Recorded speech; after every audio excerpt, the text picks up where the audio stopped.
నమస్కారం. ప్రతిధ్వనికి స్వాగతం. ఆకాశంలో 6 దశాబ్దాల గర్జన, భారత వైమానిక దళంలో తిరుగులేని శక్తి, ఎన్నో సాహసోపేత పోరాటాలకు నిశ్శబ్ద సాక్షి. అదే MiG-21 మన గగన యోధుడు.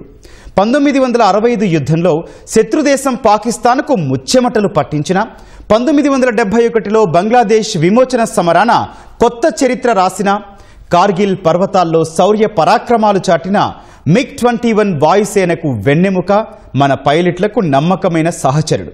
అందుకే ఒక్క మాటలో చెప్పాలంటే ఇప్పుడు మనం చర్చించబోయే అంశం కేవలం ఓ యుద్ధ విమాన కథ కాదు, సవాళ్లకు ఎదురొడ్డి చరిత్ర సృష్టించిన భారతదేశ రక్షణ రంగ ప్రస్థానంలో చెరగని అధ్యాయం. ఇప్పుడు ఆ వీరుడు సెప్టెంబర్ 26, 2025న చరిత్ర పుటల్లోకి వీడ్కోలు తీసుకుంటున్నాడు. ఈ సందర్భంగా వైమానిక రక్షణ విశ్రాంత అధికారులు, నిపుణులు ఏమంటున్నారు? వైమానిక దళ భవిష్యత్ సన్నద్ధత ఎలా ఉండాలి? రేపటి యుద్ధాలకు కావాల్సిన శక్తి ఏంటి? స్వదేశీ రక్షణ సాంకేతికతలో ప్రయాణం ఎటువైపు సాగుతోంది? ఇదే అంశంపై నేటి ప్రతిధ్వని. ఈరోజు చర్చలో పాల్గొంటున్న వారు కమ్ముల రామచంద్రరావు గారు, విశ్రాంత లెఫ్టినెంట్ జనరల్, సైనిక వ్యవహారాల నిపుణులు, హైదరాబాద్ నుంచి. అట్లాగే కూచిబొట్ల పరమేశ్వర్, విశ్రాంత లెఫ్టినెంట్ కర్నల్, రక్షణ రంగ విశ్లేషకులు. సార్ నమస్తే అండి ఇద్దరికి. సార్ ముందుగా కేఆర్ రావు గారు, మీతో మొదలు పెడదాం. ఒకసారి గతంలోకి వెళ్దాం. సైనిక దళాల కార్యకలాపాల సుదీర్ఘ కెరియర్లో మీరు చూసిన సంక్షోభ సమయాలు, ఆ సందర్భాల్లో MiG-21లో అందించిన సేవల గురించి అంటే ఏం చెబుతారండి? ఇప్పుడు MiG-21 అనేది నేను 1970 కమిషన్ అండి. 1970లో ఆఫీసర్ అయ్యాను. అండ్ 66 నుంచి నేషనల్ డిఫెన్స్ అకాడమీలో కూడా ఉన్నాను. కనుక మేము చూసిన మొదట మోడర్న్ ఎయిర్ క్రాఫ్ట్స్ చూసుకున్నప్పుడు అయితే MiG-21 చూసాం, రైట్? అది కాక దీంతో MiG-21 గురించి నేను కొంచెం ఎక్కువ చదివాను. నేను బేసికలీ ఆర్మ్ ఫోర్స్ ఆఫీసర్ని, ఆర్మీని, రైట్? కానీ ట్రైనింగ్ లోను ఎయిర్ ఫోర్స్, నేవీ అందరు కలిసి చేస్తాం. తర్వాత ఇన్స్టలేషన్స్ ఉంటాయి, రకరకాల ఎయిర్ ఫీల్డ్స్ ఉంటాయి, కొన్ని స్టడీస్ కోవటం వెళ్తాం. కాబట్టి MiG-21 గురించి ఖచ్చితంగా అవగాహన. రైట్. పరమేశ్వర్ గారితో మనం. పరమేశ్వర్ గారు, సార్ ఈ పోరాట సమయాల్లో ప్రత్యేకించి శత్రు దేశాల వైమానిక శక్తితో పోల్చినప్పుడు MiG-21లతో మన సైనిక బలగాల కలిసి వచ్చిన సానుకూల అంశాలు ఏంటండి? ముఖ్యంగా వీటి తరం యుద్ధ విమానాలతో చూసినప్పుడు ఒక విషయం మనం గమనించాల్సింది ఏంటంటే, హిస్టరీలో మనము MiG-21 ఎప్పుడైతే ఇన్వెక్ట్ అయిందో 1963లో ఇన్వెక్ట్ అయ్యాయండి ఇవి MiG-21. అండ్ అప్పుడు ఆ టైంలో British aircrafts electric lighting కొని, ఇంకా USV F-104 super star fighter వీటింగ్ కాంపిటీషన్ ఉంది. అయితే మనం MiG-21 వైపు ఎందుకు మొగ్గు చూపించామంటే, సోవియట్ యూనియన్ తో మనకున్న మిత్రత అండ్ వాటిని technological advancement at that point of time. ఆ టైంలో వాటి చాలా అడ్వాన్స్, టెక్నాలజికల్ చాలా అడ్వాన్స్ ఉండేది. సెకండ్ ఏంటంటే వీటికి రగడ్నెస్ చాలా ఎక్కువ అండి. అంటే ఎక్స్ట్రీమ్ బ్యాటిల్ ఫీల్డ్స్ లో టెస్ట్ అయినవి, ఎక్స్ట్రీమ్ బ్యాటిల్ ఫీల్డ్ లో వాటి టెస్టింగ్ అయ్యి ఇండక్షన్ అయిన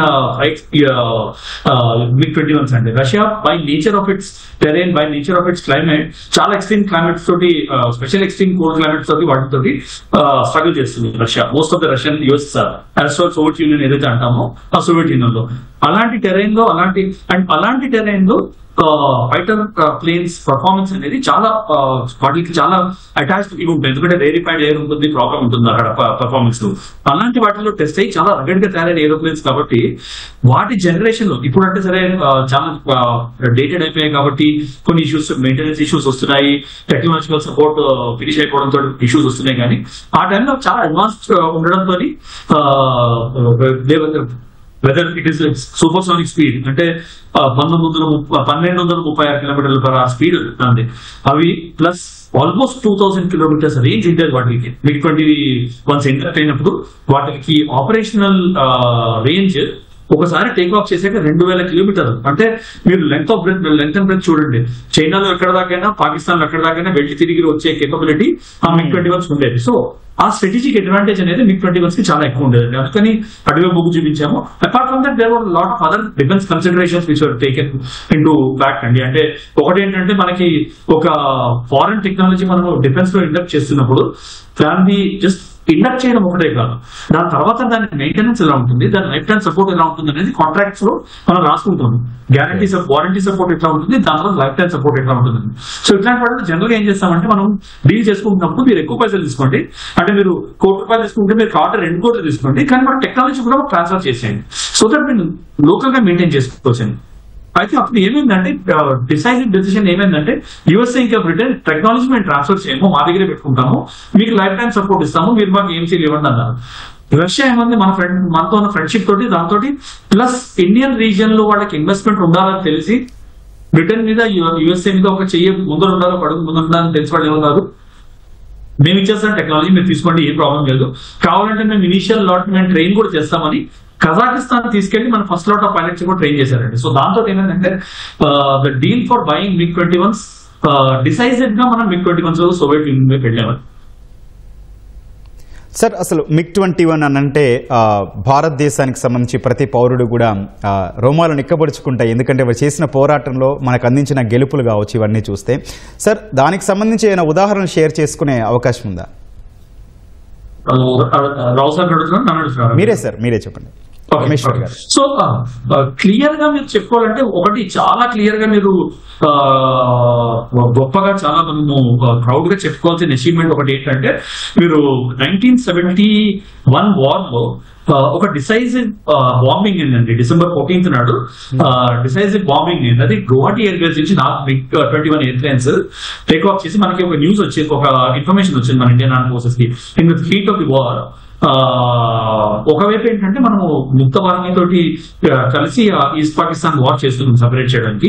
రెండు we were very deep in the war and a war almost decisive గా మన వైపు తీసేసుకుంది. కానీ ఏంటంటే governor of east Pakistan resign చేయించడం అనేది ఒక పెద్ద స్ట్రాటజిక్ ఇష్యూ ఉండేది అక్కడ. ఆ టైంలో గవర్నర్ ఆఫ్ ఈస్ట్ పాకిస్తాన్ ఎవరు, AM మలిక్ గారు ఉండేవారు. సో ఆయన రెసిడెన్స్ లో ఒక కీ స్ట్రాటజిక్ మీటింగ్ అవుతుందని తెలిసి మనం 14 December నాడు ఒక అటాక్ లాంచ్ చేశాం. ఆ టైంలో అంత డేరింగ్ అటాక్, అది కూడా గవర్నర్ రెసిడెన్స్ మీద పిన్ పాయింట్ అటాక్ చేయడం అనేది 1971 టైం చాలా పెద్ద ఇది. దానిలో ఏంటంటే ఫస్ట్ అటాక్ లోనే మనము ఆ గవర్నర్ ఇంటిని direct hit, pin point and direct hit.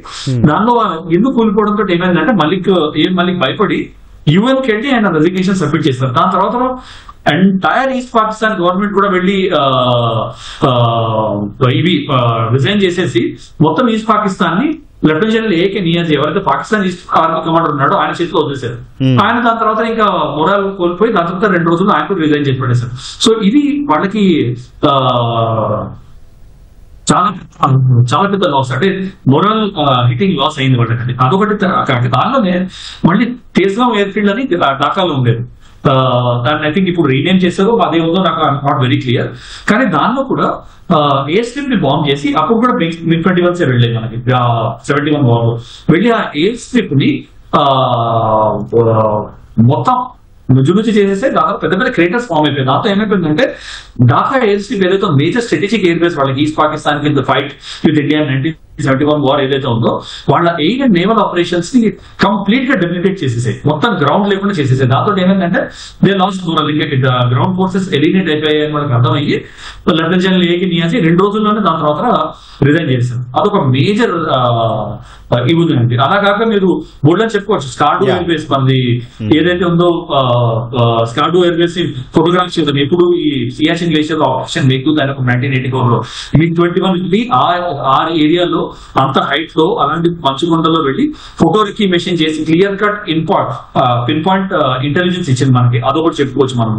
అలాంటి మల్టిపుల్ మిషన్స్ చేశారు. దాని తర్వాత కార్గిల్ లో నచికేత చేసింది మర్చిపోలేము మనం. MiG-21 లోనే ఆయన F-16 లాంటి 3rd జనరేషన్ ఎయిర్ క్రాఫ్ట్ ని 1960s ఎయిర్ క్రాఫ్ట్ తో ఆయన కూల్ చేయడము, దాని తర్వాత ఆయన కూడా క్రాష్ అవడం అనేది చాలా పెద్ద హీరోయిక్ స్టోరీ. అలాగే గోల్డెన్ స్టోరీస్ ఉన్నాయి. పరమేశ్వర్ గారు అవన్నీ తర్వాత డీటెయిల్ గా అన్ని మాట్లాడదామండి. మనతో పాటు చర్చలో జాయిన్ అయ్యారు గ్రూప్ కెప్టెన్ పెమ్మసాని రాజేంద్ర ప్రసాద్ గారు, విశ్రాంత వైమానిక దళాధికారి హైదరాబాద్ నుంచి. రాజేంద్ర ప్రసాద్ గారు నమస్తే అండి.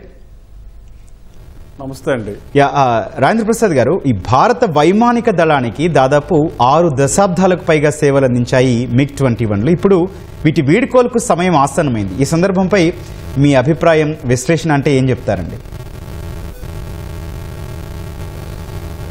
భారతీయ వైమానిక దళ చరిత్రలో సువర్ణాక్షరాలతో లిఖించదగినటువంటి చరిత్ర సృష్టించిన MiG-21 యుద్ధ విమానం అంటే మికోయిన్ గొరవిచ్ డిజైన్ సంస్థ ద్వారా రూపొందించబడిన రష్యాకు చెందినటువంటి యుద్ధ విమానం దాదాపు 63 సంవత్సరాలు మన భారతీయ వాయుసేనలో పనిచేసి అప్రతిష్ఠటువంటి చరిత్రతోటి రేపు కొద్ది గంటల్లో మన నుంచి వీడుకోలు పలకబోతుంది. ఈ యుద్ధ విమానం గురించి ఒక మాటలో చెప్పాలంటే air chief marshal PC Lal 1971లో ఆయన chief of the air staff అండి. ఆయన ఒక మాటలో దీని గురించి చెప్తాడు. I quote, MiG-21 gave wings to IAF which it never had. అంటే MiG-21 యుద్ధ విమానాలు భారతీయ వాయుసేనకు రెక్కలను అందించేవి, అవి ఇంతకుముందు లేవు మాకు అని. అంటే ఈ యుద్ధ విమానం 1965 ఇండో పాకిస్తాన్ యుద్ధము, ఆ తర్వాత ఇండో బంగ్లాదేశ్ యుద్ధం 1977, ఆ తర్వాత 1999 కార్గిల్ యుద్ధము, మరియు 2019 బాలాకోట్, అలాగే ఆపరేషన్ సింధూర్ మొన్న మధ్య జరిగిన సింధూర్లో కూడా అనేక రోల్స్, అనేక ముఖ్యమైనటువంటి రోల్స్ చేసిందండి యుద్ధ విమానం. దీన్ని మనము చూసుకుంటే అనేక విజయాలతో పాటు కొన్ని అప్రతిష్టలు కూడా మూట కట్టుకుంది. కానీ మనం చూసుకుంటే 63 ఏళ్ల చరిత్రలో చూసుకుంటే అవి చాలా తక్కువే అవుతాయి. ఎందుకంటే మన అట్రిషన్ రేటు మనం ఇతర దేశాలతో కంపేర్ చేసుకుంటే చాలా తక్కువ అండి. ఈ యుద్ధ విమానం మనకు బ్యాక్ బోన్ లాంటిది. ఇది వర్క్ హార్స్ అంటారండి ఎయిర్ ఫోర్స్లో దీన్ని. ఇది మనకి చాలా విజయాలు సాధించింది. మనకి 1963లో మనం కొన్నప్పుడు ఇది చాలా చౌకగా మనకి లభించిన యుద్ధ విమానం అండి. మీకు ఒక విషయం తెలుసో తెలియదో కానీ అమెరికాకు చెందినటువంటి United states air force F-16 యుద్ధ విమానాన్ని దీన్ని ఎదుర్కోవడానికి తయారు చేయండి. అంటే MiG-21 యుద్ధ విమానం ఎంత పటిష్టమైందో మనం అర్థం చేసుకోవచ్చు. Yeah, okay sir. సార్, దాదాపు 60 ఏళ్ళు సేవలు అందించడం అంటే స్వాతంత్రం తర్వాత మనకి రక్షణ రంగంలో కావచ్చు మొదటి షాట్ అనుకోవచ్చా అండి ఇది MiG-21ని? రాజేంద్ర ప్రసాద్ గారు, ఈ MiG-21 విమానాలు చాలా రకాలు ఉన్నాయండి. మొట్టమొదటిగా మనం ప్రవేశపెట్టింది MiG-21 Type 74 అంటారండి. ఇది మనం ఇనిషియల్గా 1963లో ప్రవేశపెట్టినప్పుడు ఇది ఎయిర్ డిఫెన్స్ రోల్ ప్లే చేసేది. అంటే ఇంటర్సెప్టర్ రోల్ అనమాట. అంటే శత్రు విమానాలని మనం కూల్చడానికి ఉపయోగపడే ఇంటర్సెప్టర్ రోలు. ఆ తర్వాత స్లోగా దాన్ని 19 Type 74 తర్వాత MiG-21 BIS అలా అనేక రూపాంతరాలు చెందిందనమాట. అంటే ఎయిర్ రికన్సెన్స్ రోలు, తర్వాత బాంబింగ్ రోల్ కూడా దాన్ని, అంటే ఎయిర్ పార్ట్స్ రెక్కల కింద ఎయిర్ పార్ట్స్ని తీసుకొని బాంబర్స్, అంటే 500 కిలోల బాంబర్స్, అంటే బంగ్లాదేశ్ వార్లో చాలా ముఖ్యమైన పాత్ర, అంటే గవర్నర్స్ బంగ్లాని పేల్చడంలో మనము ఈ యుద్ధ విమానాన్ని మార్పులు చేసి దాని కింద 500 కిలోల బాంబ్స్ పెట్టి గవర్నర్ బంగ్లాని మనం కూల్చి పాకిస్తాన్కి చెందినటువంటి 92,000 మంది సైనికుల్ని యుద్ధ ఖైదీలుగా తీసుకోగలిగామండి. ఇది అట్లాంటి విజయాలు చాలా సాధించింది మన దేశంలో. అంటే ఇది ప్రపంచం మొత్తం మీద ఇప్పటివరకు ఈ విమానాలు 11,000 విమానాలని తయారు చేశారు. అందులో దరిదాపు 870 విమానాలు మనమే ఉపయోగించాము. అది చాలా వరకు మనము మన దేశంలోనే తయారు చేసుకున్నామండి. హిందుస్థాన్ ఏరోనాటికల్ లిమిటెడ్ సంస్థ ద్వారా మనము ఈ విమానాలని మన దేశంలోనే. చర్చకు తిరిగి స్వాగతం. పరమేశ్వర్ గారు,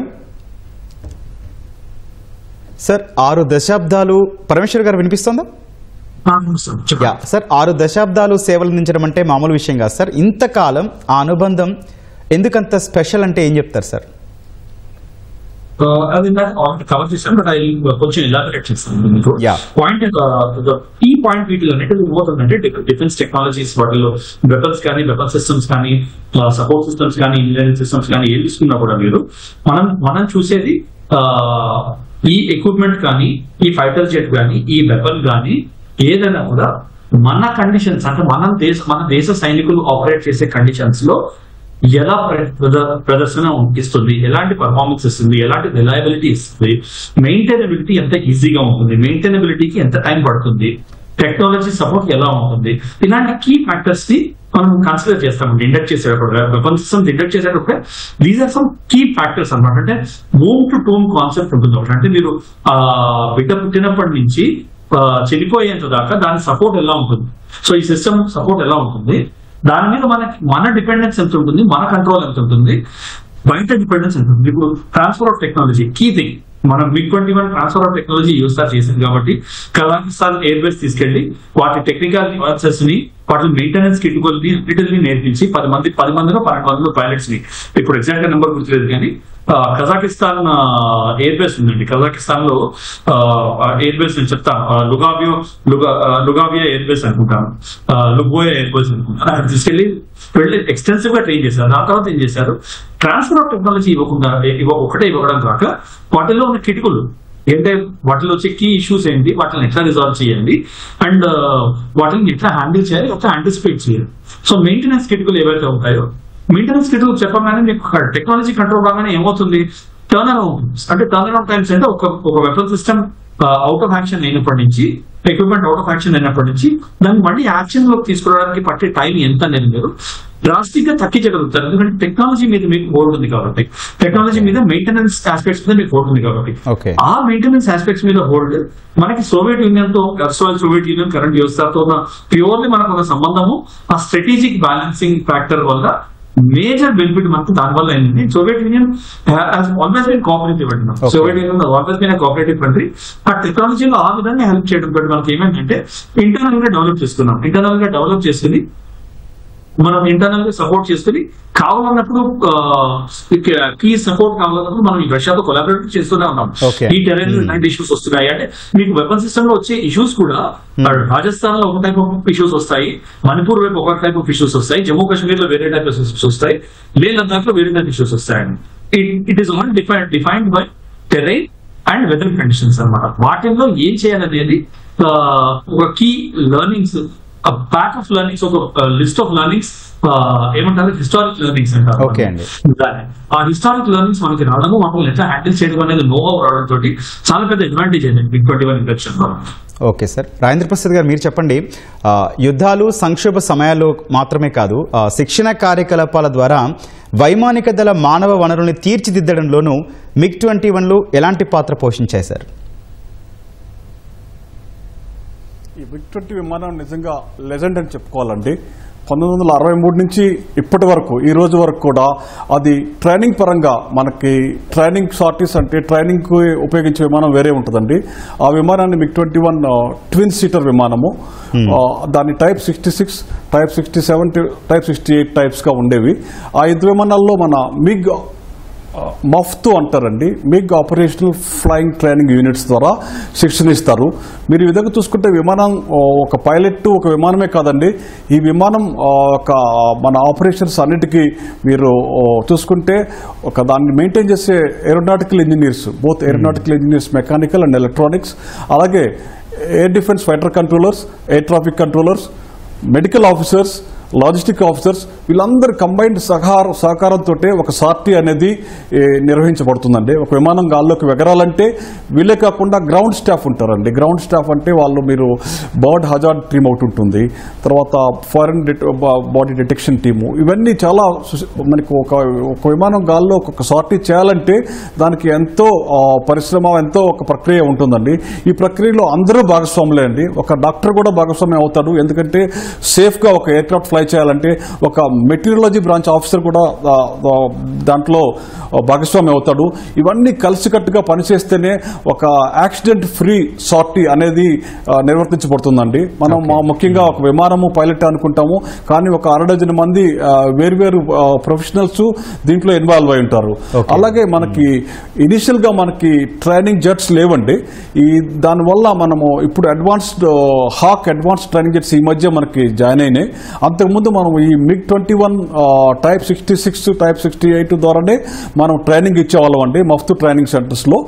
ఇవి ట్విన్ సీటర్ ఎయిర్ క్రాఫ్ట్స్ అండి. ఈ విధంగా అందరూ అన్ని విధాలుగా మానవ వనరులు మీరు చక్కటి క్వశ్చన్ అడిగారు, అందరూ సహకారంతో ఒక ఫ్లయింగ్ సార్టీ అనేది నిర్వర్తించబడుతుందండి. ఓకే సార్, కేఆర్ రావు గారు, ఏ వైమానిక దళంలో అయినా ఒక యుద్ధ విమానంలో ఇట్లా 6 దశాబ్దాలు అంటే 60 సంవత్సరాలకు సేవలు అందించడం అంటే చిన్న విషయం కాదు సార్. అయితే ఇంతకాలం ఆ అనుబంధం ఎందుకంత ప్రత్యేకం అంటే ఏం చెప్తారు సార్? నేను ఇందాక కొంత చెప్తున్నా, మధ్యలో ఆపాను. ఎందుకంటే first one of the best air crafts, మనం 60 సంవత్సరాలు చేసిన ఎయిర్ క్రాఫ్ట్ అంటే ఆషామాషి కాదది, రైట్? ఇందాక చెప్పినట్టుగా సోవియట్ యూనియన్ గురించి కూడా కొంచెం చెప్పాలి. మన దేశానికి ఏంటంటే మన అదృష్టం రష్యా నుంచి వచ్చిన ఏ ఎక్విప్మెంట్ అయినా, ఏ గన్స్ అవనండి, ఎయిర్ క్రాఫ్ట్ అవనివ్వండి, సుమారు దానిలో ఉన్న టెక్నాలజీ అంతా మనకి వాళ్ళు షేర్ చేసుకుంటారు. అదే మనం యుఎస్ మిగిలిన కంట్రీస్ ఉన్నాయంటే దాంట్లో కొంత సాఫ్ట్వేర్ మనకి ఇవ్వకపోవటం, కొన్ని మన దాన్ని మార్పు చేసుకోవాలనుకుంటే మనకి అవకతవకలు ఉంటాయి, దాన్ని మోడిఫికేషన్ చేసుకోవడానికి కోఆపరేషన్ కూడా తక్కువ ఉంటుంది. కానీ మనకేంటి, రష్యా ఏమో 1971 నుంచి అంత ముందు నుంచి కూడా యాక్చువల్లీ మా ఆర్టిలరీలో కూడాను రష్యన్ గన్స్ చాలా ఎప్పటి నుంచో ఇస్తుండేవారు, రైట్? సో వాళ్ళు ఇచ్చిన ఈ ఎయిర్ క్రాఫ్ట్ ఎలాంటిదంటే, అఫ్ కోర్స్ దానికి డిజైన్ లో కొంత లిమిటేషన్స్ ఉన్నాయి. కానీ మనం దాన్ని ఫస్ట్లీ ఏంటంటే దాన్ని మనం ఎందుకు మెచ్చుకోవాలంటే, మన భారతదేశానికి వైమానిక పరంగా అసలు మ్యానుఫ్యాక్చరింగ్ చేయటం ఎలాగా అన్న అవగాహన, ఆలోచన హెచ్ఏఎల్ లో మొదలు పెడతానికి కారణం బేసికలీ MiG-21. MiG-21 ఒక విధంగా ఒక ఎయిర్ క్రాఫ్టే కాదు, మన దేశానికి వైమానిక ఫీల్డ్ లో మనం ఎలా ముందంజ వేయగలగాలి, మనం ఎలా ఎక్స్పెరిమెంట్ చేస్తున్నాం, మనం ఎలా మ్యానుఫ్యాక్చర్ చేస్తానికి చేయగలుగుతున్నాం. ఇప్పుడు తేజస్ గురించి మాట్లాడుతున్నాం, ఎల్సీ గురించి మాట్లాడుతున్నాం, లైట్ కంబాట్ ఎయిర్ క్రాఫ్ట్, ఇవన్నీ ఎందుకు మాట్లాడగలుగుతున్నాం? దానికి మనకు ఎంతో రష్యన్స్ కి మనం సోవియట్ యూనియన్, ఆ రోజుల్లో రష్యా కాదు సోవియట్ యూనియన్, ఆ రోజుల్లో అంత టెక్నాలజీ మనకి ట్రాన్స్ఫర్ చేయగలిగారు, రైట్? కనుక ఆ విధంగా చూస్తే ఏంటంటే అందరికి తాత ముత్తాతలు భీష్మ పితామహ అంటారే, ఆ లెక్కన మన వైమానికానికి చూసుకుంటే మిగిలిన ఎయిర్ క్రాఫ్ట్స్ ఇప్పుడు గోల్డ్ వచ్చినాయి, రఫాల్ వచ్చింది, జగార్, ఇవన్నీ ఏంటంటే మోడర్న్ ఎయిర్ క్రాఫ్ట్స్.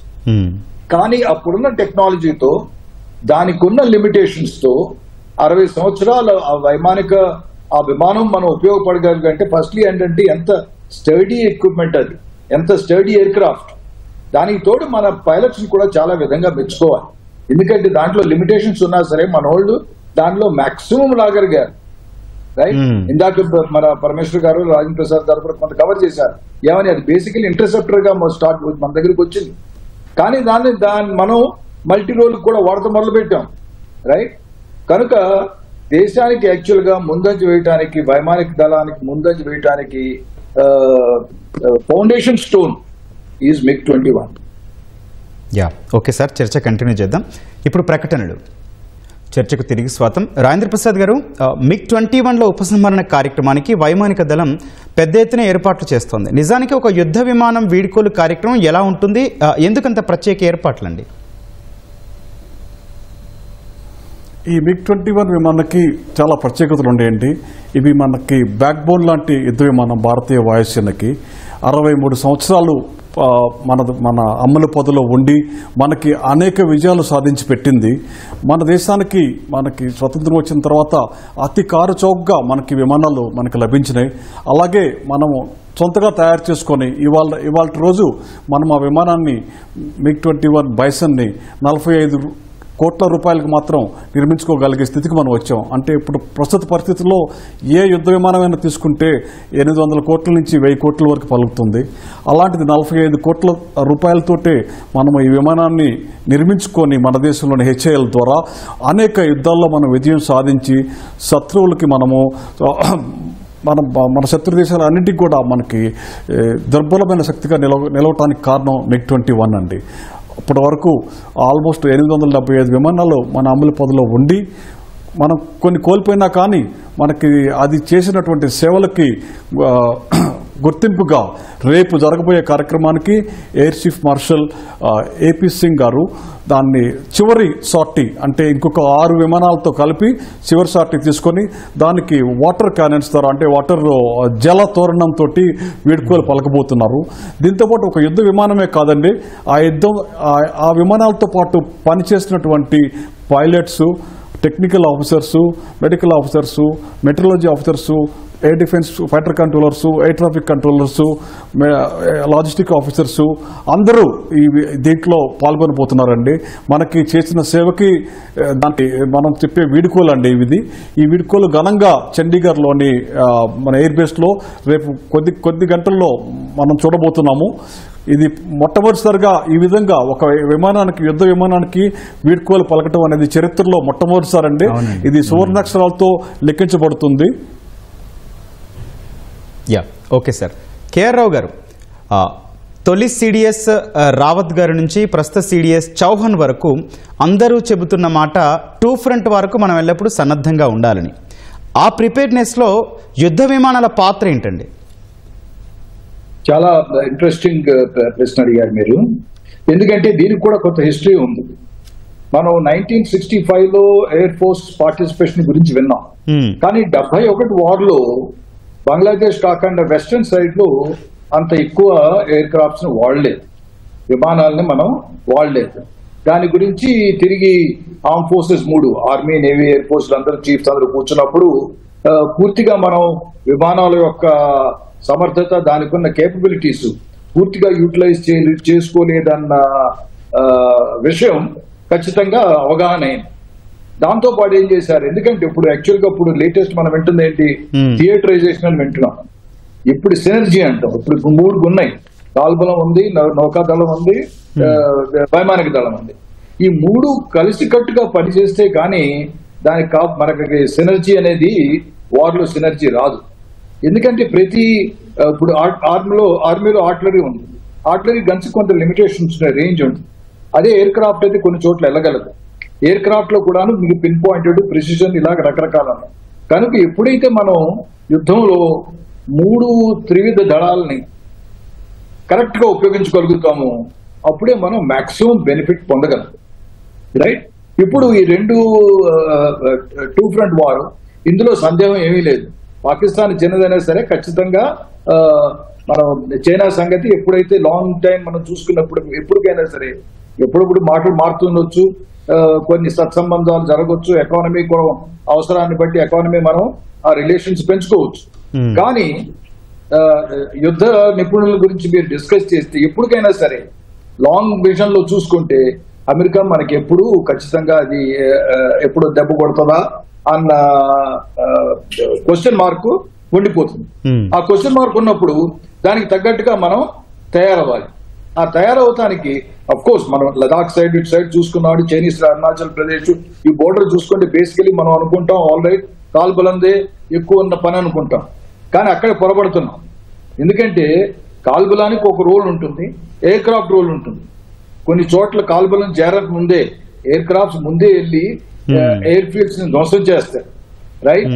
తర్వాత మన ఎయిర్ క్రాఫ్ట్స్ ని అడ్డుపడే electronic warfare items, radars, right, పెద్ద పెద్ద strategic targets, all right missiles కూడా మన దగ్గర ఉన్నాయి. కానీ మిసైల్స్ కొంత రోల్ చేస్తే ఎయిర్ క్రాఫ్ట్ కొంత రోల్ చేస్తాయి. కనుక ఎప్పుడైతే మనం క్లియర్ కట్ గా టార్గెట్స్ అన్ని డిసైడ్ చేసుకుంటాం వార్ వచ్చినప్పుడు, జనరల్లీ జరిగేది ఏమైంది, వార్ వచ్చాక ఓకే మనం ఎక్కడెక్కడ కొట్టాలి. లైక్ ఫర్ ఎగ్జాంపుల్ రీసెంట్ గా మనం ఆపరేషన్ సింధూర్ గురించి మాట్లాడితే 9 టార్గెట్స్ తీసుకున్నాం. ఎక్కడ టెర్రరిస్ట్ ఫామ్ అప్ అవుతున్నారో బావల్పూర్ అనో మునిర్కేమనో ఇలాంటి ప్లేస్లన్నీ చూసుకుని క్లియర్ కట్ గా. కానీ ఆ టార్గెట్స్ అలాగే వార్ వచ్చినప్పుడు టార్గెట్ డిసైడ్ చేస్తాం. ఫస్ట్ స్ట్రాటజిక్ టార్గెట్స్ ఏంటి, టాక్టికల్ టార్గెట్స్ ఏంటి, ఎంత దూరం వెళ్ళాలి, ఎంత లోపల కొట్టాలి, ఏ హెడ్ క్వార్టర్స్ కొట్టాలి, లేదా కొన్ని స్థావరాలను కొట్టాలి, అమ్యునిషన్ ఫ్యాక్టరీని కొట్టాలా, రైట్, లేదా ఏదన్నా గన్ మ్యానుఫ్యాక్చరింగ్ వీటిని కొట్టాలా, ఎయిర్ క్రాఫ్ట్స్ తయారు చేస్తున్న ఇండస్ట్రీని కొట్టాలా, ఇవన్నీ స్ట్రాటజిక్ టార్గెట్స్ ఉంటాయి. ఈ టార్గెట్స్ అన్ని అనలైజ్ చేసిన తర్వాత క్లియర్ కట్ గా ఏంటి, ఈ టార్గెట్ ని ఏ కొట్టగలదు, ఎయిర్ ఫోర్స్ కొట్టగలదు, అటు కొట్టు. సో ఆ బ్యాలెన్స్ తీసుకుని ఎప్పుడైతే మనం ఈ 3 త్రివిధ ఎస్పెషల్లీ ఎయిర్ ఫోర్స్ ని కరెక్ట్ గా వాడగలిగితే, ఎయిర్ ఫోర్స్ ఏంటి బేసికలీ ఎయిర్ ఫోర్స్ ఆర్మీ చూసుకుంటే ఎయిర్ ఫోర్స్ ఏముంది, it is a fire power on a mobile launcher in air. Okay sir. Okay. Correct. Maximum మనం దాన్ని వాడుకోవాలి. యా, పరమేశ్వర్ గారు మీరు చెప్పండి, మొత్తంగా MiG-21 రిటైర్మెంట్ తర్వాత భారత వాయుసేన స్క్వాడ్రన్ సంఖ్య సన్నద్ధతపై ఎట్లాంటి ప్రభావం పడుతుంది? అంటే దేశీయ ఉత్పత్తి దిగుమతులతో ఆ లోటు భర్తీ చేసుకోగలమా? అట్లాగే MiG-21ల స్థానంలో ఏ యుద్ధ విమానాలు రాబోతున్నాయి? పర్టికులర్ గా మీరు లైక్ టు లైక్ రిప్లేస్మెంట్ అంటే అడ్వాన్స్ వర్షన్ ఆఫ్ MiG-21 వస్తున్నాయని చెప్పుకోవచ్చు. అంటే తేజస్ LCA Mark 1 ఆల్ఫా ఏవైతే ఉన్నాయో అవి ఇండక్ట్ అవుతున్నాయి. ఆల్రెడీ తేజస్ LCS 26 ఇండక్ట్ అయ్యాయి, ఇంకో 5 ఆర్ బి ఇండక్టెడ్, 31 దాకా ఇండక్ట్ అవుతున్నాయని నాకు తెలిసిన నంబర్స్. రాజేంద్ర సార్ గారు మేబీ ఫ్రమ్ ఎయిర్ ఫోర్స్ ఆయన ఇంకా పర్టికులర్ గా చెప్పగలుగుతారేమో, ఐఎమ్ నాట్ వెరీ షూర్. కానీ నంబర్స్ రీజనబుల్లీ షూర్ నాకు తెలిసిన నాలెడ్జ్ ఉన్నాయి.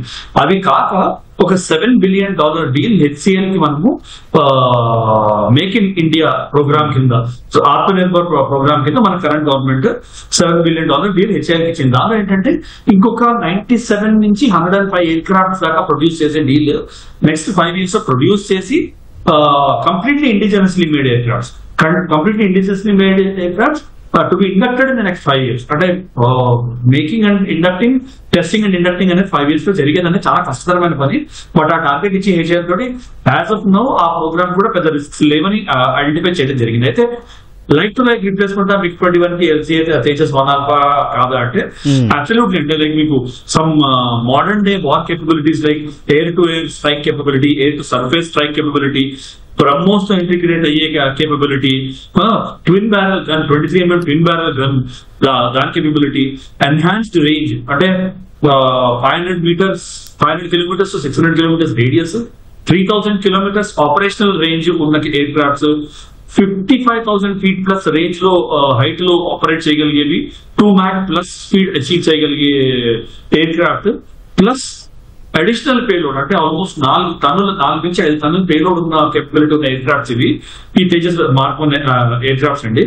మీరు ఇమాజిన్ చేసుకోవచ్చు అంటే 4 tons కేపబిలిటీ ఉందంటే ఎటువంటి న్యూక్లియర్ వార్ హెడ్ అయినా తేజస్ ఎయిర్ క్రాఫ్ట్స్ మీకు వాటి రేంజ్ లో, వాటి ఆపరేషన్ రేంజ్ లో అంటే 500 kilometers రేంజ్ లో ఎక్కడైనా డెలివర్ చేయగలుగుతాయండి. సో మనకున్న ఎయిర్ ఫీల్డ్స్ నుంచి ఎక్కడికైనా వెళ్ళి కంఫర్టబుల్ గా డెలివర్, బ్రహ్మోస్ మిసైల్ లో లోడ్ చేసినా దేనిలో చేసినా కూడా they can comfortably shoot with pinpoint precision. అలాంటి ఎయిర్ క్రాఫ్ట్ తేజస్ అవుతుందని నాకు గట్టి నమ్మకం ఉండి ఆల్రెడీ వచ్చే Tejas aircrafts and they are doing very well and further enhancements కూడా వస్తున్నాయి.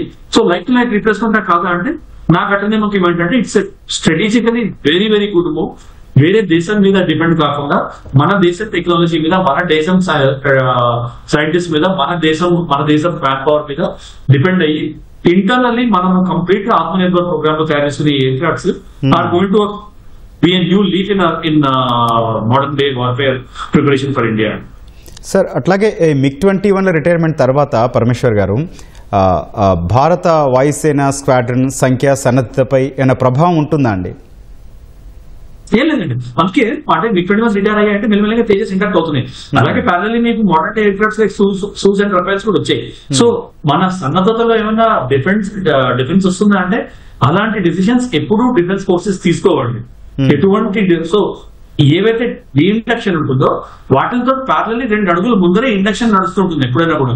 సరే ఇవన్నీ పంపించేద్దాం బయటికి, దాని తర్వాత వేరే వస్తాయి కదా 2-3 ఏళ్ళు లేకపోయినా పర్వాలేదు, అలాంటి ప్లాన్ ఎప్పుడు ఉండదు మనకి. స్పెషల్లీ మీరు మాట్లాడేది పాయింట్ తీసేది 2 front battle, we're looking at 3 front battle and multi front battle. China ఎట్లా వర్క్ చేస్తుంది, డీప్ స్టేట్ ఎట్లా వర్క్ చేస్తుంది, నేపాల్ లో వర్క్ చేస్తుంది, బంగ్లాదేశ్ లో అండర్స్ క్రియేట్ చేసింది, మయన్మార్ లో అండర్స్ క్రియేట్ చేసింది, పాకిస్తాన్ ఆల్రెడీ ఉంది, it's already failed and terror state, China already ఉంది.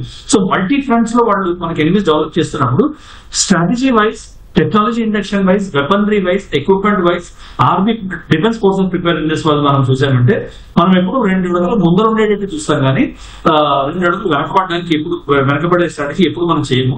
అండ్ కరెంట్ గవర్నమెంట్ ఏదైతే చెప్పుకోవాలి, ఇట్స్ నాట్ పొలిటికల్ స్టేట్మెంట్ అండి, don't attribute politics to me, but current government policies చూసినా కూడా and specially the current tactical and strategic scenario మీరు చూసారంటే మనం already ఒక స్ట్రాటజిక్ మెసేజ్ ఇచ్చేసాము వేరే దేశాలకు. మా దేశంలో టెర్రర్ యాక్టివిటీస్ చేస్తే we hold the right to strike you అంటే మేము అది మా మీద యుద్ధం ప్రకటించిందంటే అని ఒక అనౌన్స్మెంట్ చేసింది గవర్నమెంట్. అలాంటప్పుడు స్ట్రాటజికలీ మనం ఇండక్షన్ ఆఫ్ వెపనరీ వాటిల్లో ఒక 2 ఏళ్ళు ఫాస్టర్ ఉంటాం కానీ 2 రోజులు కూడా స్లో ఉంటామని మనం ఎఫర్ట్ చేయము కూడా అండి. సో ఎఫెక్ట్ అంటూ ఏమీ ఉండదు. They have been warriors, they have been workhorses, literally Rajendra garu annattu they have been workhorses. The amount of work MiG-21 మనకి చేసిన సేవని మనము ఒక గంట ఇంటర్వ్యూలో గంట సరిపోదండి, డిస్కషన్ లో సరిపోదు. MiG-21 పైలట్స్ చేసిన ధైర్య సాహసాలు లేటర్ పార్ట్ లో ఏజ్ అయిపోతున్నా కూడా వాళ్ళు ధైర్యం చూపించి, వాటి సాహసం చూపించి, వాళ్ళ కంట్రోల్ చూపించి, వాళ్ళ ట్రైనింగ్ స్టాండర్డ్స్ ఎలివేట్ చేసి, I take this opportunity to salute all those. నాకు కొందరు ఎయిర్ ఫోర్స్ పైలట్స్ తో కూడా ట్రైన్ చేసే ఆపర్చునిటీస్ ఒకసారి దొరికింది. యంగ్స్టర్స్ ఉండేవాళ్ళు ఆ టైంలో, అప్పటికి నాతో జూనియర్స్ ఉండే, కానీ the kind of energy, the kind of passion they said మేము ఆపించి కాబట్టి మేము అడిగేవాళ్ళం ఏంటి MiG-21 ఫ్లయింగ్ ఆఫీస్ అంటే ఎవరన్నా సార్ మేము ఉన్నంత వరకు అలాంటి ప్రాబ్లం ఏముంది, అవుతాయి యాక్సిడెంట్స్ అనేవి అవుతాయి, సో అంటే అవుతాయి అలాంటి నమ్మకం ఉన్నవాళ్ళు. మళ్ళీ వస్తాం సార్ మీ దగ్గరికి. మన దగ్గర సార్ మళ్ళీ వస్తాం సార్. చెప్పండి సార్.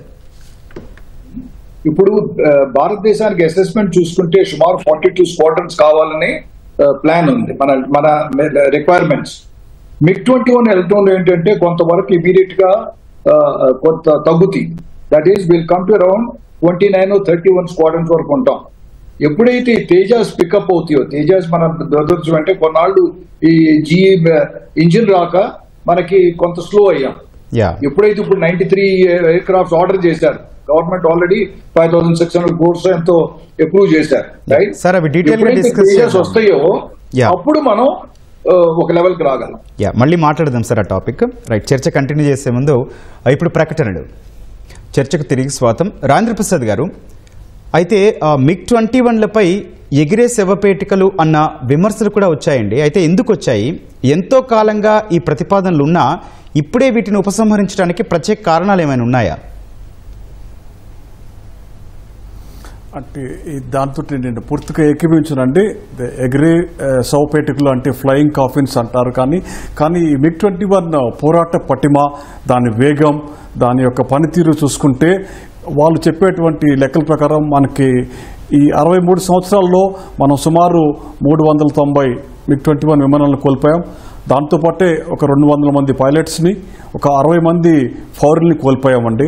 మీరు ఈ చరిత్ర చూసుకుంటే మన అట్రిషన్ రేట్ అంటారు దీన్ని, మన అట్రిషన్ రేట్ చాలా తక్కువ అండి. MiG-21 అట్రిషన్ రేటు పీస్ టైంలో 0.55 అండి. అంటే 0.55 విమానాలు సంవత్సరానికి మనం కోల్పోయాం.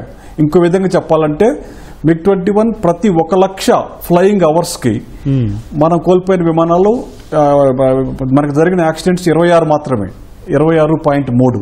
అంటే ప్రపంచంతో ఈవెన్ అమెరికాలో ఉన్నటువంటి యునైటెడ్ స్టేట్స్ ఎయిర్ ఫోర్స్తో పోల్చుకున్నా కూడా వాళ్ళ అట్రిషన్ రేట్ చాలా ఎక్కువ. మన అట్రిషన్ రేటు 0.55. అలాగే air craft accidents per 1 lakh flying hours is 26 మంది, మిగతా వాళ్ళది 34 ఉంది యూఎస్ఎఫ్లో. అలాగే అట్రిషన్ రేటు చాలా తక్కువ. మన విమానాలు 63 సంవత్సరాలు పనిచేసి మనం కోల్పోయినవి 400 లోపు. ముఖ్యంగా ఇవి ఎక్కువ మనం కోల్పోయింది not because of it's this thing, various reasons, అంటే చాలా కారణాలు. ఒకటేమో ఎక్కువ మంది పైలట్స్, ట్రైనీ పైలట్స్ మనం కోల్పోయాం. ఎందుకంటే ఇది సూపర్ సోనిక్ జెట్ అనమాట. దీని స్పీడ్ వచ్చేసి మ్యాక్సిమం స్పీడ్ 2100 కిలోమీటర్లు పర్ గంట. ఇది 44,000 feet 1 నిమిషంలో ఎగప్రాకగలదు. సో ఇట్లాంటి పవర్ఫుల్ విమానం అవటం వలన మనము చాలా మంది ట్రైనీ పైలట్స్ని కోల్పోయాం విమానంలో. కాబట్టి ఇది ఏ విధంగా చూసినా కానీ అమెరికాతో పోల్చుకున్నా, మిగతా దేశాలతో పోల్చుకున్నా మన యాక్సిడెంట్ రేటు, మన అట్రిషన్ రేటు 0.55 చాలా తక్కువ. కాబట్టి సుదీర్ఘంగా 63 సంవత్సరాలు మీరు చెప్పండి, ఏ విమానం ఇన్ని సంవత్సరాలు మరి ఏ దేశ ఎయిర్ ఫోర్స్ చరిత్రలో కూడా జరగలేదండి. దానికి తోడు మీరు ఇంతకు ముందు అడిగిన ప్రశ్న ఒకటి, స్క్వాడ్రన్ లెవెల్, దానికి కొంచెం నేను యాడ్ చేస్తానండి. మన స్క్వాడ్రన్ లెవెల్స్ MiG-21 విరమించిన తర్వాత ఒక 13-14 స్క్వాడ్రన్స్ తగ్గిపోతాయి మన శాంక్షన్ స్ట్రెంగ్త్ కంటే. మీరు 3 రోజుల క్రితం వార్తగాను చూస్తుంటే మన ప్రస్తుత భారత వైమానిక దళ అధిపతి air chief martial AP Singh గారు ప్రధానమంత్రికి ఒక ప్రపోజల్ పెట్టారండి. మన స్క్వాడ్రన్ స్ట్రెంగ్త్ ఇంకొక 10 ఎక్స్ట్రా కావాలని. మనం 2.2 ఫ్రంట్ వారు మనం చేయాలంటే మనకి ఉన్న 54 స్క్వాడ్రన్స్ కావాలి అని. దానికి తగ్గట్టుగానే మనం ఇప్పుడు మన భారతదేశంలో ఆత్మనిర్భరత ద్వారా మన అదానీ ఏవియేషన్, రిలయన్స్, అలాగే సఫ్రాన్ అనే ఫ్రాన్స్ సంస్థ మన బెంగళూరులో MRO facilities and air craft engine తయారు చేయడానికి ముందుకు వచ్చినాయి. మన HAL తర్వాత ఆడా కలిసి కూడా 5th generation fighter air craft ని తుది దశలో ఉన్నాయండి. ఇవన్నీ కూర్చి మనకి స్క్వాడ్రన్ స్ట్రెంగ్త్ ఒక 5-6 సంవత్సరాల్లోనే మనం పూర్తి తీసుకోగలమండి. Right sir. KR రావు గారు, ఆ MiG-21ల స్థానంలో రానున్నాయని చెబుతున్న తేజస్ ప్రత్యేకతలు ఏంటి? ఈ తరహాలోనే రక్షణ సాధనాల పరంగా స్వయం సమృద్ధతలో మనం ఎక్కడున్నామండి? ఫస్ట్ తేజాస్ ఇప్పుడు ప్రస్తుతానికి 3 వేరియంట్స్ ఉన్నాయండి. ఫస్ట్ మనం స్టార్ట్ చేసిన తేజాస్ Mark 1, రైట్? అదేమో బేసికలీ ఒక light combat air craft, right? And దాని వెయిట్ కూడాను 13.5 tons. తర్వాత బేసిక్ ఏవియానిక్స్ మనం చూస్తే దాంట్లో బేసిక్స్ ఉన్నాయి, right?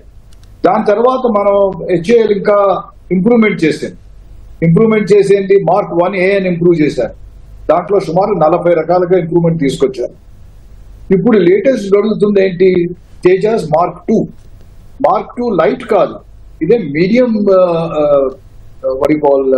Combat air craft, medium wait.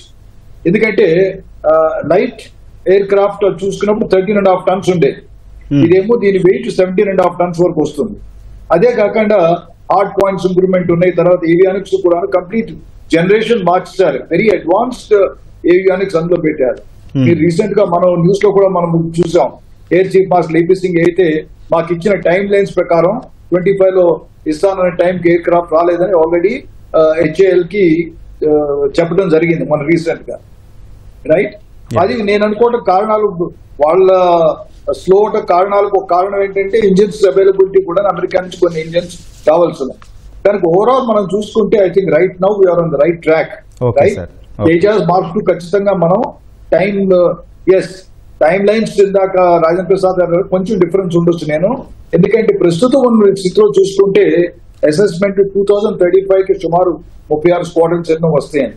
కానీ రాజేంద్ర ప్రసాద్ గారు కవర్ చేసినట్టుగా మిగిలిన ఎయిర్ క్రాఫ్ట్స్ కూడా మనం కొలాబరేట్ చేయగలిగితే 42 నుంచి 54 అవుతానికి టైం పడుతుంది. ఇమీడియట్ గా వారంటీ లేదు. Right sir. పరమేశ్వర్ గారు మీరు చెప్పండి, భవిష్యత్ సన్నద్ధతలో భాగంగా డ్రోన్ టెక్నాలజీ, ఏఐ ఆధారిత వ్యవస్థలు, ఎయిర్ డిఫెన్స్ కూడా వాయుసేనకు కీలకంగా మారుతున్నాయి. ఈ కోణంలో మనం ఇంకా సాధించాల్సినవి ఏంటండి? అంటే డెవలపింగ్ వార్ఫేర్ అండి. మోడర్న్ వార్ఫేర్ మీరు ఏదైతే చూస్తారో కామన్ మ్యాక్సిమం మనం వార్ ప్రిపరేషన్ మనం చూసేది ఏంటంటే, ఒకటి modern warfare will be multiple fronts అంటే ఒకటి వేరియస్ ఎనిమీస్ అని కాకుండా ల్యాండ్, ఎయిర్, సీ కాకుండా cyber and also bullion warfare అంటే మార్కెట్స్ మీద అటాక్ చేయించడం. Attack is not physical attack, like markets పడిపోయేటట్టు చేయడం, సో ఎకానమీ డెబిలిటేట్ చేయడం basically. So economic warfare, cyber warfare కూడా ఉంటాయి. So most of the warfares will be that kind అండి. Israel Gaza conflict ఒకటి, రష్యా యుక్రెయిన్ కాన్ఫ్లిక్ట్ ఏంటంటే అవి create చేసిన కాన్ఫ్లిక్ట్స్ కాబట్టి వాటికి ఎక్సెప్షన్ ఇచ్చి చూస్తే none of the countries will be interested in this. But then ఒకవేళ వార్ఫేర్ అయ్యింది అంటే ఏ లెవెల్లో ఉంటుంది అంటే నాన్ కాంటాక్ట్ వార్ఫేర్. ఇప్పుడు మీరు 91 లోనే చూసారు, అది ఇరాక్ అటాక్ చేసినప్పుడు యూఎస్ఏ కంటిన్యూస్ గా ఎయిర్ వార్ఫేర్ చేసి కంప్లీట్ గా ఇరాకీ ఫోర్సెస్ మొరల్ కంప్లీట్ గా దెబ్బతిన్నాక వాళ్ళ ల్యాండ్ ఫోర్సెస్ పంపించాయి. సో దట్ వాళ్ళ ఫిజికల్ అంటే హ్యూమన్ అట్రిషన్ లేదు, సోల్జర్ అట్రిషన్ తక్కువ ఉండాలి. సో ఫ్యూచర్ ఎయిర్ వార్ఫేర్స్ మీరు ఇప్పుడు ఆప్షన్ లో చూసారు, mostly drones and air warfare అయింది. మనం ల్యాండ్ ఫోర్సెస్ రెడీ పెట్టాము, హోల్డింగ్ పొజిషన్ లో పెట్టాము, రెడీ ఉండండి, ఎప్పుడైనా లాంచ్ అవ్వచ్చు. హోల్డింగ్ ఫోర్సెస్ కాక రిజర్వ్ ఫోర్సెస్ కూడా అనౌన్స్ చేసి రెడీ పెట్టిన తర్వాత ఉంది. సో రెడీగా ఉన్నారు కానీ ఫిజికల్ కాంటాక్ట్ లోకి రాలేదు. Mostly wars will be fought with aerial or cyber or drone technology. So వాటిలో ఇంకా ఏం అడ్వాన్స్మెంట్ రావాలి అంటే అర్లీ వార్నింగ్ సిస్టమ్స్. రోజు ఆల్రెడీ మీకు ఏవిక్స్ వచ్చాయి, ఏవిక్స్ డెవలప్ చేయడం, ఏవాక్స్ కి సెల్ఫ్ డిఫెన్స్ సిస్టమ్స్ అంటే అర్లీ వార్నింగ్ ఫర్ ఏవాక్స్ ఆల్సో, ఏవాక్స్ కి air protection through drone technology and air defence technology. వాటిల్లో కూడా చాలా వర్క్ నడుస్తుంది. అవి జరిగినప్పుడు ఏమవుతుందంటే airborne early warning systems ఉంటాయి వాటిని. సో మీ అర్లీ వార్నింగ్ ఇచ్చే సిస్టమ్ కి మీరు ఇంప్రెడిబుల్ సెక్యూరిటీ ఇప్పుడు S4 గురించి మాట్లాడుతుంది. అలాంటి సెక్యూరిటీ మనం ఏవాక్స్ కి మన డ్రోన్స్ కి ఇవ్వగలిగినప్పుడు our air combat capability will be completely elevated to next. అవి ఫస్ట్ లైన్ ఇవ్వవుతాయి. సెకండ్ లైన్ లో are included in the first line will be air force. ఎందుకంటే air force will be the first force to take up warfare. So air force లో మనం ఇప్పుడు Su fighters కానీ Rafale fighters కానీ they prove their work. And Tejas, ఇప్పుడు తేజస్ వస్తున్నాయి which are replacement to mix. ఇవి వచ్చి they will form our friendship. So it will be that will be our future అని నాకు అనిపిస్తుంది నెక్స్ట్ 5-7 years. Okay sir. ఇది మొత్తానికి దేశానికి సంబంధించి రక్షణ రంగంలో MiG-21లు చాలా ప్రముఖ పాత్ర పోషించాయి. దాదాపు 60 ఏళ్లు అంటే 6 దశాబ్దాలు కూడా భారత గగనతలాన్ని శత్రు దుర్భేద్యంగా మార్చాయని నిపుణులు, విశ్లేషకులు చెప్తూ ఉన్నారు. వీటి స్థానంలో తేజస్ భారత రక్షణ రంగంలో అమ్ముల పొదిగా చేరబోతుందని కూడా చెప్తూ ఉన్నారు. ఇది నేటి ప్రతిధ్వని. నమస్కారం.